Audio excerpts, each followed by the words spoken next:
Most of us car aficionados know that the last DeSoto rolled off the line in the 1961 model year, and it was really unfortunate as DeSoto produced some beautiful vehicles over the years. Unfortunately, by 1961, the DeSoto that you see here was really just kind of a warmed-over Chrysler, and it's pretty clear that at this point that the mark was going to be sunset. The late 1950s were tough on many different mid-price makes as the U.S. economy hit a recession, and a number of them were disbanded, including Edsel as well as DeSoto. Thus, the mark that was founded on August 4th, 1928, was put out to pasture. But what many people don't know is that there were actually a number of proposals for the 1962 DeSoto that Chrysler designers, program planners, and senior management were evaluating. Let's take a look at some of these proposals and discuss them now. Here you see one of the first proposals for the 1962 DeSoto lineup. And remember, this was a time when Virgil Exner was still in charge of Chrysler styling. And some of the vehicles that came out, particularly for the 1962 model year, looked a little funky. The 1962 Plymouth, as an example, has more than a passing resemblance, let's say, to the DeSoto that you see here, including that form that's kind of coming out of the fuselage-style body. However, there certainly are some very funky elements of this proposal that are different indeed from the Plymouth. Take a look out back, for example, at that fin, that's that mini fin, I'll say, at the top of the quarter panel, as well as this large skegline fin type thing at the bottom. What a crazy design. I have to say it is interesting to see the bottom portion of the fin larger than the top portion. That is something that you don't often see. Although Cadillac had a little bit of that going on the 1961 Cadillacs out back. But I have to say the other thing that's super quirky on this is the wheel openings. Take a look at that gaping front opening that you can see there, and then the oddly shaped rear wheel opening. I can't think of any other car that has a similar rear wheel opening other than the 90s era Chevrolet Caprice, the early versions that had the skirted wheel out back. So it's kind of an odd looking design overall. You've got this torpedo out back, and then up front, it's kind of an uninteresting front end and nondescript. Of course, you know what car it is because there's big block lettering on the side of it that spells out DeSoto, but otherwise, I don't know that anything really screams DeSoto about this car. And as we transition out back, we notice more strange design features. There's quite a few chrome accents on the bottom of the surfaces on this car. Not really a bumper, so to speak. I guess that the intent here was that those chrome surfaces would, in effect, serve as the bumper. Maybe the designers didn't yet get a chance to die-knock up this clay model and put more chrome on it.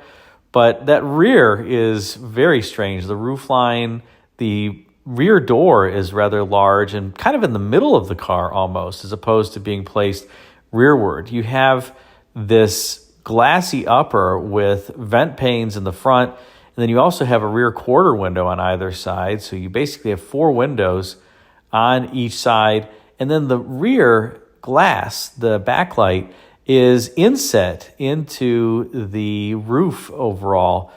And it almost has these little wings, I guess you want to call it, on the side of either portion of the sail panel in which the backlight sits. A very perplexing design, shall we say.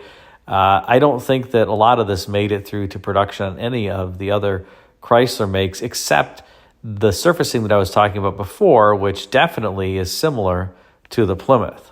And here's another clay model, this one obviously of a convertible 1962 DeSoto proposal, and significantly different from the previous one, but it's now getting closer to what would allegedly become the final proposal.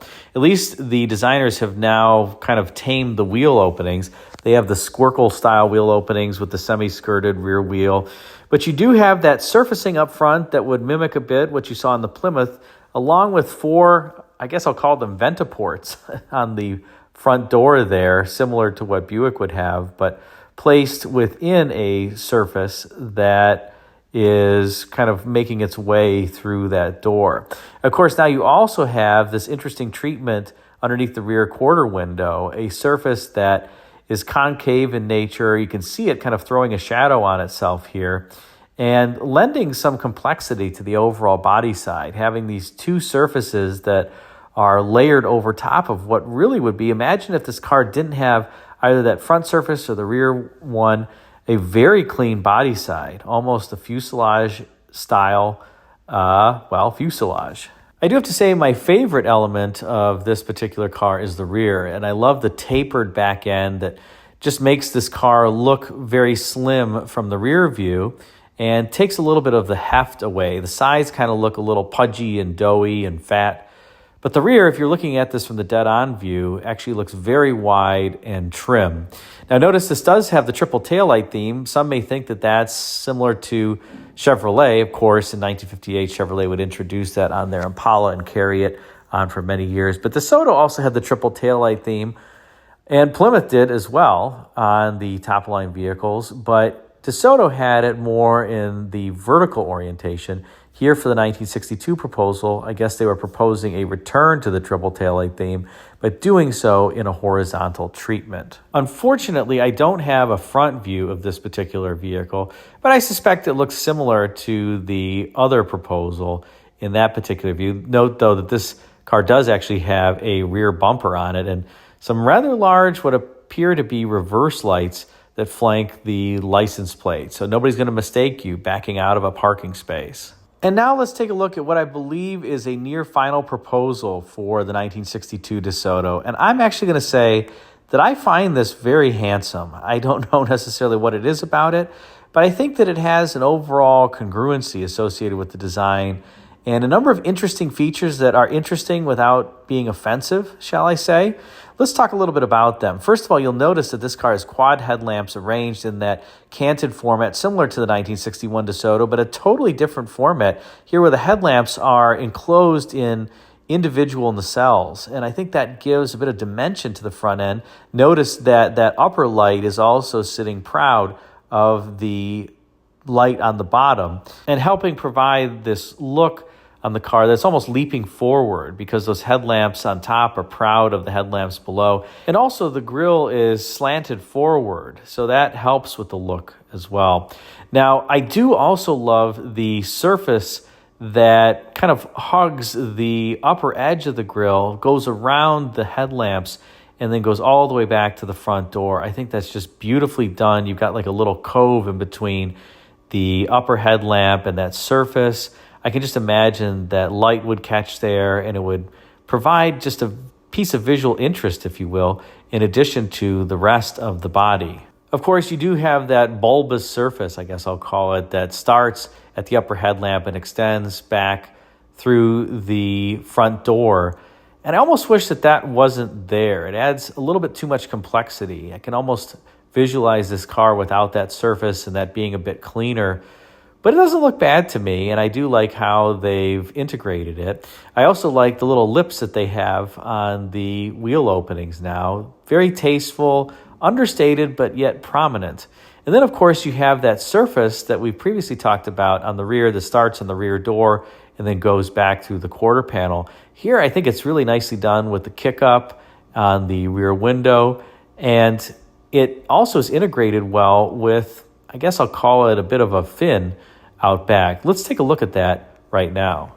And this to me is actually the prettiest view of this car. I love the tapered rear end. That was something that GM Vice President of Design Bill Mitchell loved. A lot of the cars of his era had those tapered fronts as well as the back ends.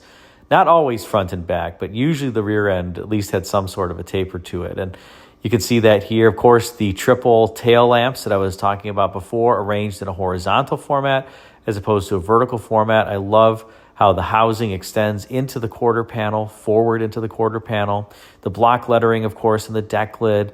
This complex backlight that's curved on either end and kind of a wraparound backlight. This is an interesting roof treatment. It's kind of a roof within a roof treatment. Notice it's multiple colors. I've never seen anything like this before, where there's like a front half of the roof, and then there's this little section that wraps around the backlight. I really like that. I think it's very tasteful and elegant. I wish this car were a hardtop as opposed to a pillared sedan, because I think it would even be more elegant. But I also love the way the top of the feature line that kind of forms that surface coming out of the rear door, going back to the quarter panel, just beautifully integrates and fades out as it comes to the end of the deck lid. And it creates an interesting surface, and then by the time you reach the rear of the car, it's all gone, and you have this rather flat surface out back there and a very trim and tailored look. Overall, I think that this is the best looking car that Chrysler never produced for 1962.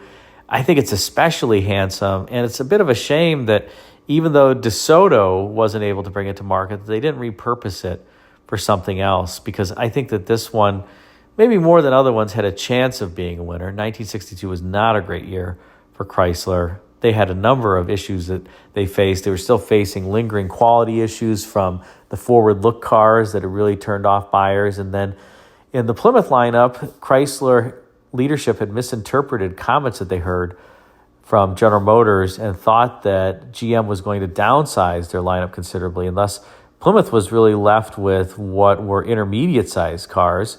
Dodge had to rush the 880 to market. But again, it's a shame that this DeSoto never made it, because I think it's the handsomest 1962 Chrysler that wasn't produced. But what do you think? Put a comment in the comment section. Would you have liked to see this 1962 DeSoto come to production? Let me know. Thanks again for watching.